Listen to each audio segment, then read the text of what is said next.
பாரதி கண்ட புதுமை பெண்கள் எங்க? இந்த வீடியோவை பார்த்துட்டு வாங்க.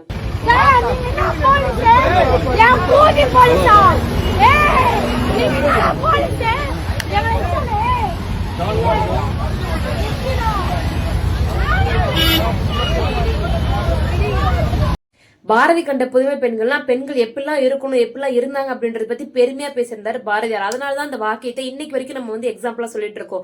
இப்ப பாத்தீங்கன்னா நம்ம வேலு நாச்சியா இருக்கட்டும், மேரிகோம், நம்ம தமிழ்நாட்டுடைய முன்னாள் சிஎம் ஜெயலலிதா அம்மா அவங்க, நம்ம சட்டசபையில எவ்வளவு பெண்கள் இப்போ எம்எல்ஏவா இருக்காங்க, ஸ்பேஸ்க்கு போயிட்டு வராங்கன்னு பெண்கள் சாதிக்காத துறையே கிடையாது. அந்த அளவுக்கு நம்ம விமன் பவர் அப்படிங்கிறது இப்ப க்ரோ ஆயிட்டே இருக்கு. ஆனா இதே இருக்கு, இப்படி இருக்கிற சுச்சுவேஷன்ல தான் இந்த 2 இளம் பெண்கள் போதையை போட்டுட்டு நடு ரோட்ல இறங்கி போலீசார தகாத வார்த்தையில பேசுறது மட்டும் இல்லாம போற வர பப்ளிக் இடையூறா இருக்கிற மாதிரி அவங்க கிட்ட எல்லார்ட்டையும் வம்பிழுத்துட்டு இவ்வளவு பிரச்சனை பண்ணிருக்காங்க.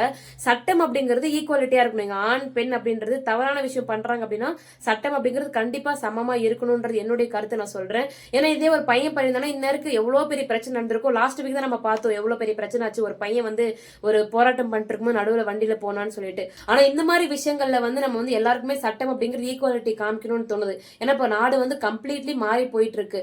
போதை பொருள் நம்ம தடுக்கணும் பேசிருக்கு. இதே டைம்ல இளம் பெண்கள்லாம் பயன்படுத்தி இந்த அளவுக்கு நடு ரோட்ல இறங்கி சண்டை போடுற அளவுக்கு வந்துட்டாங்க அப்படின்னா நாடு எதை நோக்கி போகுதுன்னு தெரியல. நீங்க என்ன நினைக்கிறீங்கன்றது மறக்காம கமெண்ட்ல சொல்லுங்க.